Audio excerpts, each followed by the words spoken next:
Hello guys, இந்த ராணுவுக்கு இதே வேலையாக போச்சு. எப்போ பார்த்தாலும் ஏதாவது ஒன்று பண்ணிட்டு இருக்கு. இந்த ஸ்கூல் டாஸ்க் வச்சாங்க. அப்போ ஆரம்பிச்சார் இவர் இந்த ரூல் பிரேக் பண்ணுறது அப்படி இப்படின்னு.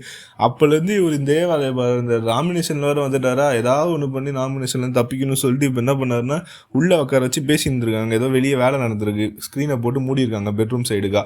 உள்ளே உட்காந்துருக்குமா அன்சரியை கிட்டி குச்சி போயிட்டு என்ன பண்ணிட்டாரு, இந்த மாதிரி ரூல் பிரேக் பண்ணியிருக்காரு அப்படி இப்படி மஞ்சுரி கத்தும் போது பின்னாடி இந்த அருண் வந்து என்ன பண்ணாருன்னு எக்ஸ்ட்ரா இதை முடிச்சுட்டு சீக்கிரம் இந்த பக்கம் உள்ளவா நம்ம சைடுக்கு வா அங்கேருந்து அப்படின்னு சொல்லி கை கட்டுறாரு. பின்னாடி இந்த ப்ரோமோவில் பார்த்தீங்கன்னாலே தெரியும். அதுக்கப்புறம் பார்த்தீங்கன்னா ஒரு உள்ளே வந்துற பிறகு மஞ்சுரி ரொம்ப பேசிக்கிட்டே இருக்காரு. சொல்லிட்டு டென்ஷன் ஆகி ட்ரிகர் ஆகி சொன்னாரா, இல்லை வேணுன்னே விஷாலை மாட்டி விடணும், விஷாலை பிரச்சனையில் கிளப்பி விடணும் அப்படின்னு தான் பண்ணாரான்னு தெரியல. விஷாலை வந்து இழுத்து விடுறாரு.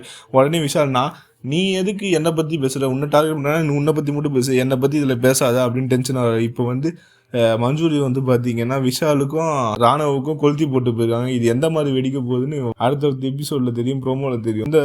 இந்த மாதிரி பிக் பாஸ் கண்டென்ட்ஸை பார்க்கறதுக்கு நம்ம சேனலை சப்ஸ்கிரைப் பண்ணிட்டு ஒரு லைக் பண்ணிட்டு போங்க.